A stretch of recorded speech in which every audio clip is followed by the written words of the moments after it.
Beautiful souls, are you feeling this timeline shift into true, authentic happiness? It's time for us to unmask what that really is.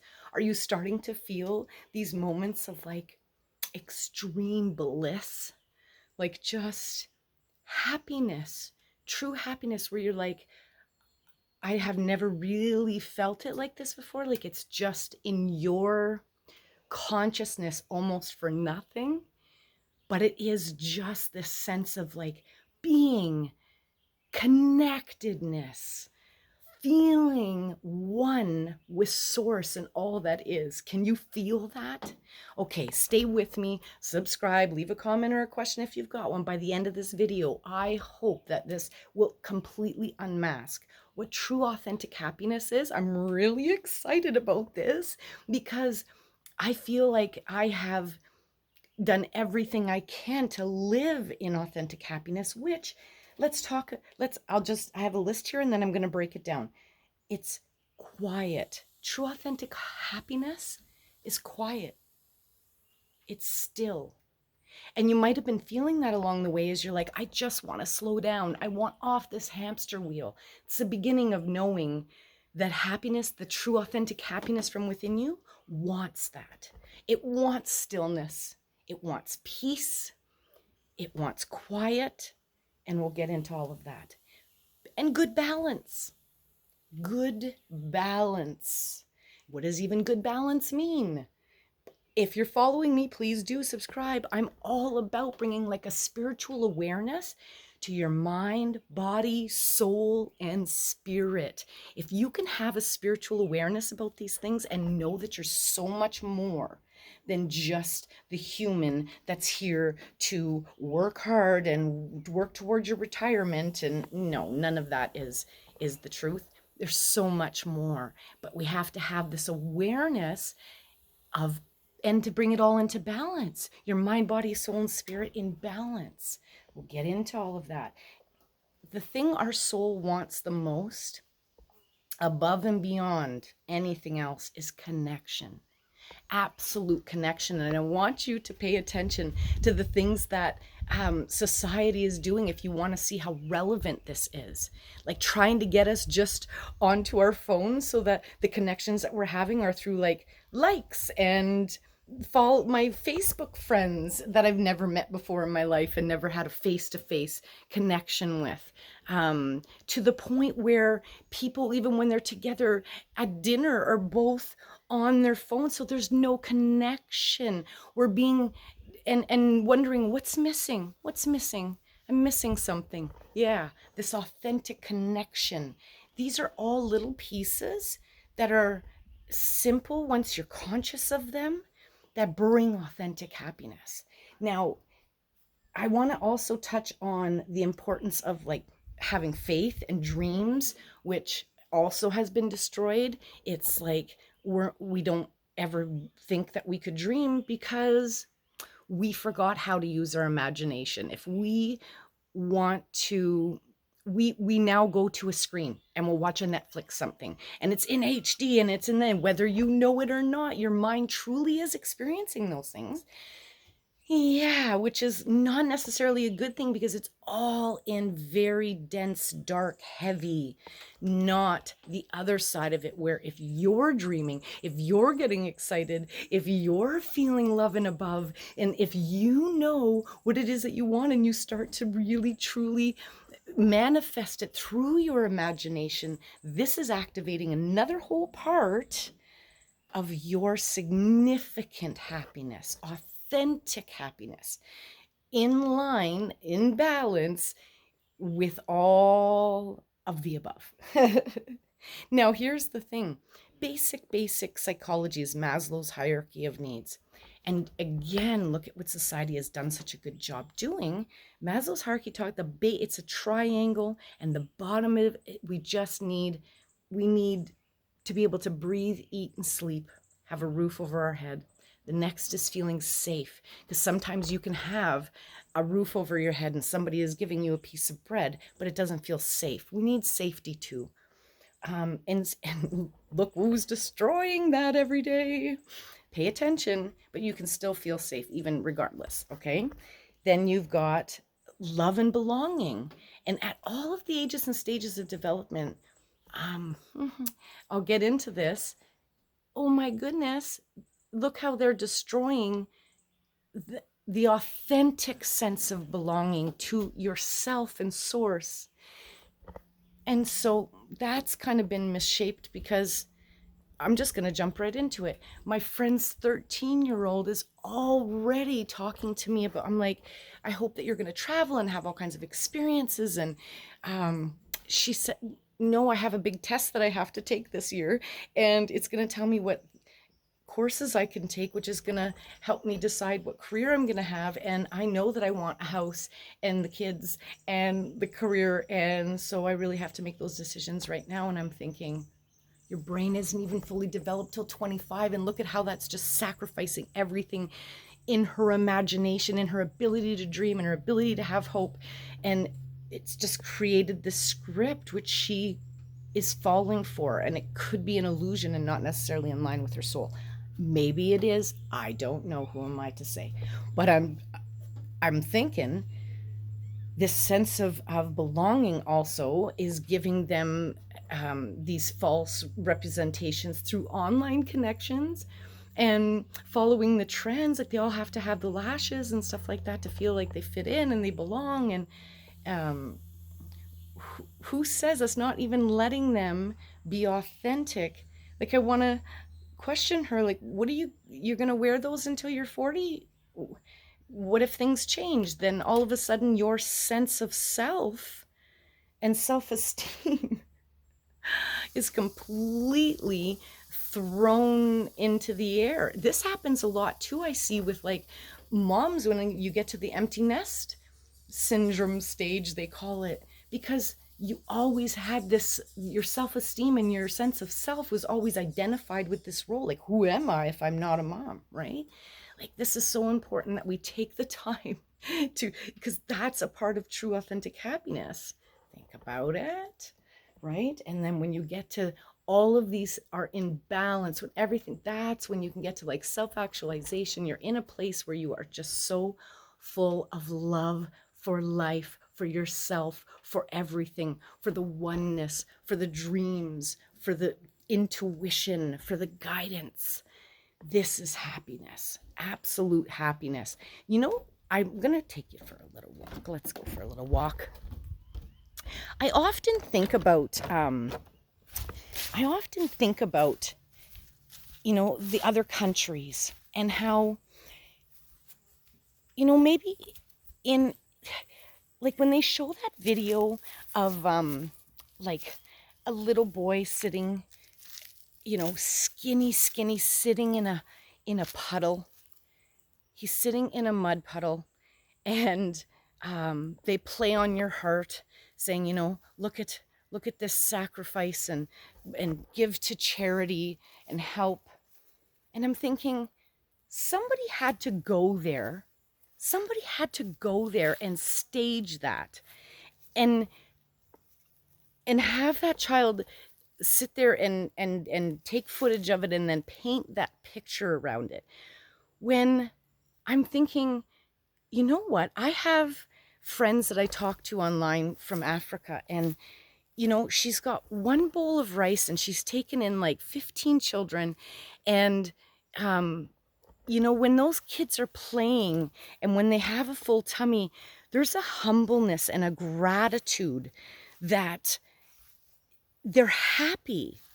I think there's a feeling of authentic divine connection and happiness in that moment, which I feel like I was describing when I'm talking about simple, quiet, calm, meaning take away the McDonaldization that westernized society has given us and stop thinking that truly brings us happiness. A Big Mac is not true authentic happiness by any means. It truly is just feeding illness. And I think it's so important to have a different perception on what happiness is, because if you think about it, less really is more. If somebody goes camping, have you ever been camping? And you're able to turn the world off.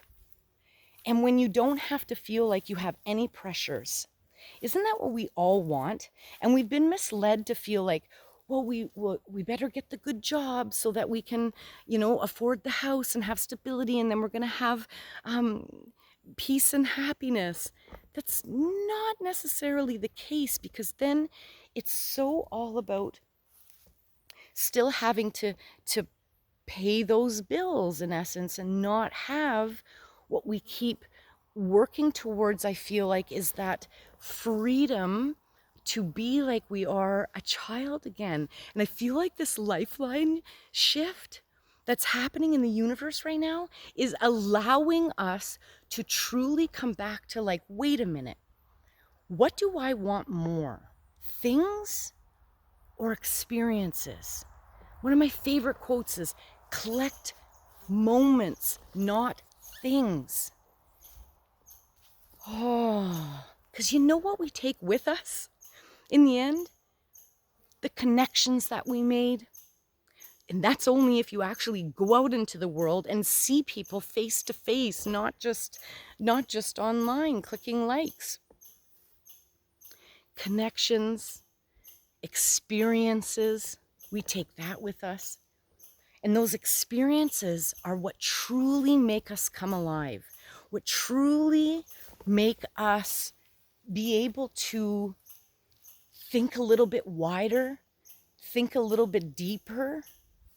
We get to use our imagination more authentically when we take ourselves outside of the box, take ourselves off of the screen and into the real authentic connection that we can have with our self, source, and nature.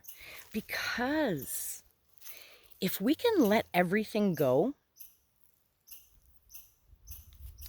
that is holding us back, there's so much holding us back from being happy. Because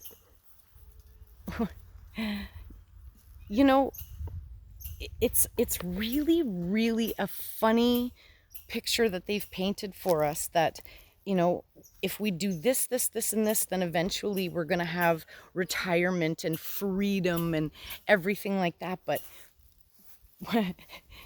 at what expense?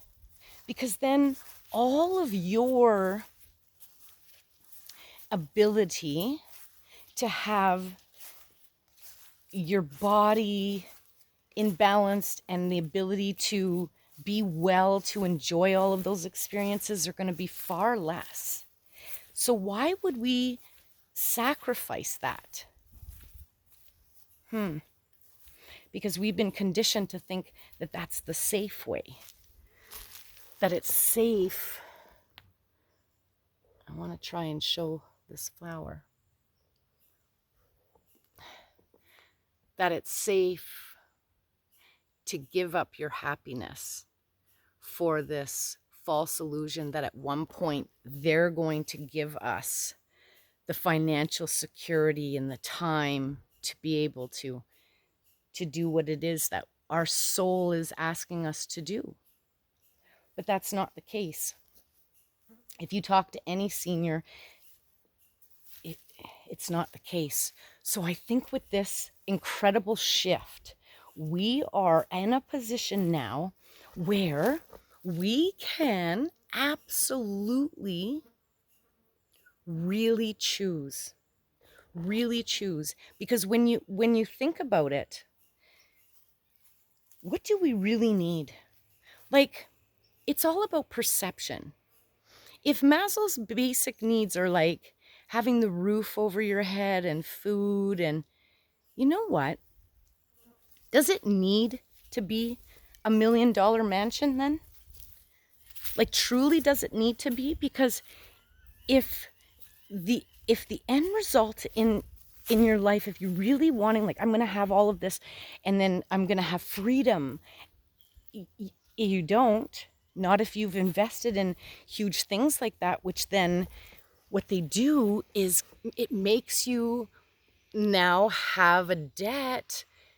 So every investment, instead of investing in experiences and thinking less is more, because a roof over your head can be a tent if that perception, like, and if you had more money, what kind of experiences could you have?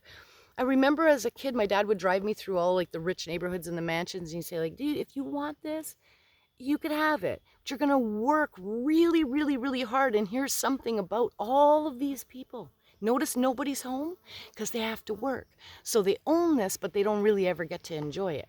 And then now as an adult, I'm looking at it and I'm going, you know what? So they work their whole life. And then what's interesting is that by the time it's like paid off and they're retired and they're able to enjoy it, the kids step in and say it's time to go to long-term care facility because they can't care for the home anymore. It's too much work. Oh, so what really is the exchange here? So really, if you just break down the perceptions, like what does the roof need to be? Food, like I see everybody fill their fridge and their freezers and they forget even what it is that they have. I'm going to go back to that kid who was like, got that bowl of rice that day, and the gratitude and the humbleness. And if they did go and pick from the garden that day to harvest together, imagine the gratitude and the appreciation. And again, that's happiness to me. Don't you think? We've been McDonaldized. We've been supersized. We've been fast paced. We've been super fast click. I want a quick cause and effect click instead of really slowing down. Again, happiness is simple. It's quiet. You know, it's like going to camp and you're able to turn everything off.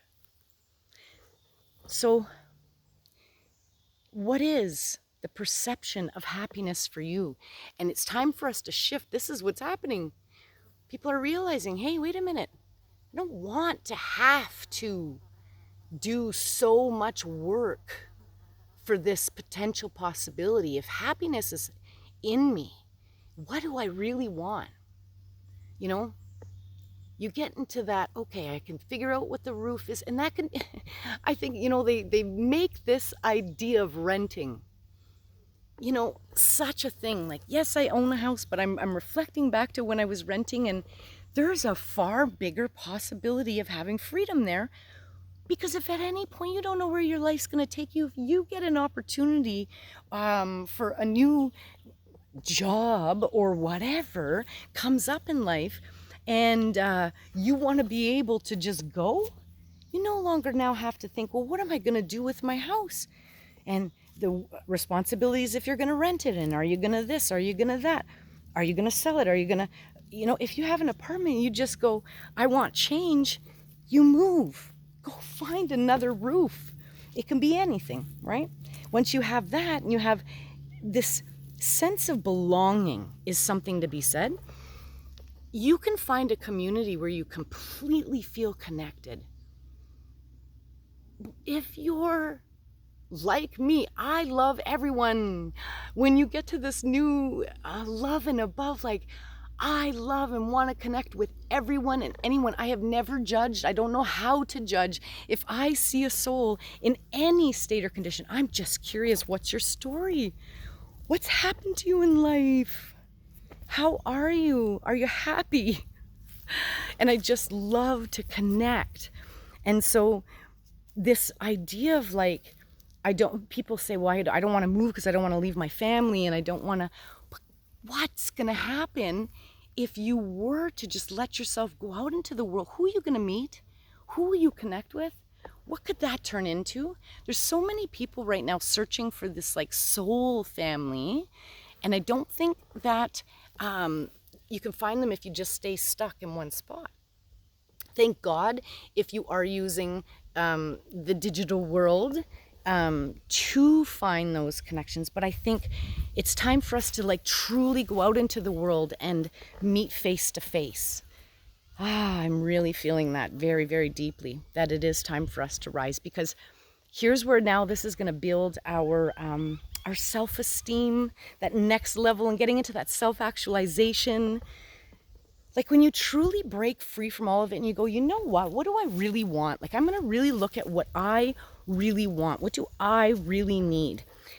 And when you start going, I don't care what anyone else has told me, what I'm supposed to, who said. I'm done giving a shit about what the standards are, the protocols, the rules. I've never been good at that. And I know that anyone who is awake in any way is not good at that. Because you just want to be able to listen to your authentic, divine inner compass, which is truly the path to happiness. And if you know that you're a soul and that you're a soul here having a human experience, and we're supposed to do everything we can to have as much fun and to fill ourselves up with as many experiences as possible in this journey. So, if you can do that, you will experience happiness. Happiness is a state of mind. It's choice in perception, and it's a choice in your actions. Like, this is such a fun time to be alive, because what we're experiencing now is that ability to tap back into your dreams. It is that ability to truly remember. That's what's happening. We can truly remember that all we need to be happy. Look, I want to see if I can catch the squirrel. All we need to be happy is to learn how to be in the here and the now, learn how to dream again, learn how to listen to those dreams by following your instincts. If what you think about brings you to that state of excitement, of love and above, of happiness, that's what you're supposed to do. Right behind that feeling, when you start to think about doing it, yes, is going to come fears, because we've all been conditioned. But we have a job to do here. Break that. Destroy that frequency. Don't let it take over you. When you start to have that, that's what I know that this is what I want and this is what I need, it's time to do it. It's time to take action. And so, with that, I really, really hope that something that I've shared has inspired you, that's helping you understand that there's a whole process to truly, authentically understanding your happiness and then going for it.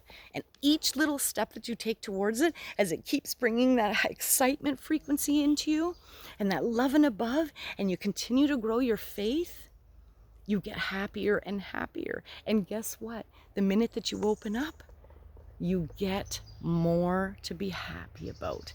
The more you're grateful for, the more it comes to you. Oh, I was going to try and show you the squirrel was right there again. Oh, maybe. Hang on.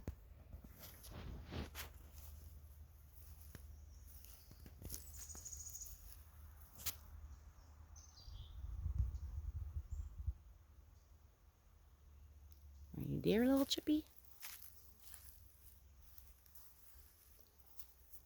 Hi.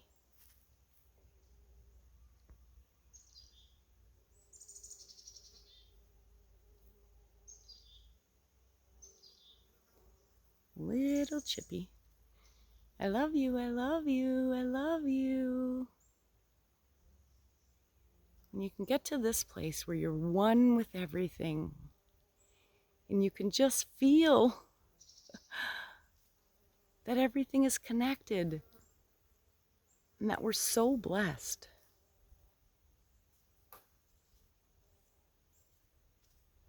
Right, Chippy? Thank you so much for letting me be right here taking really close footage of you.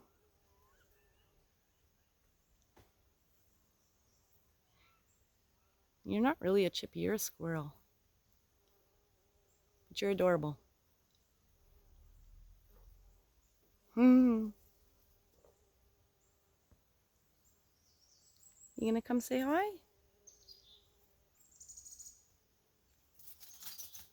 Where'd you go?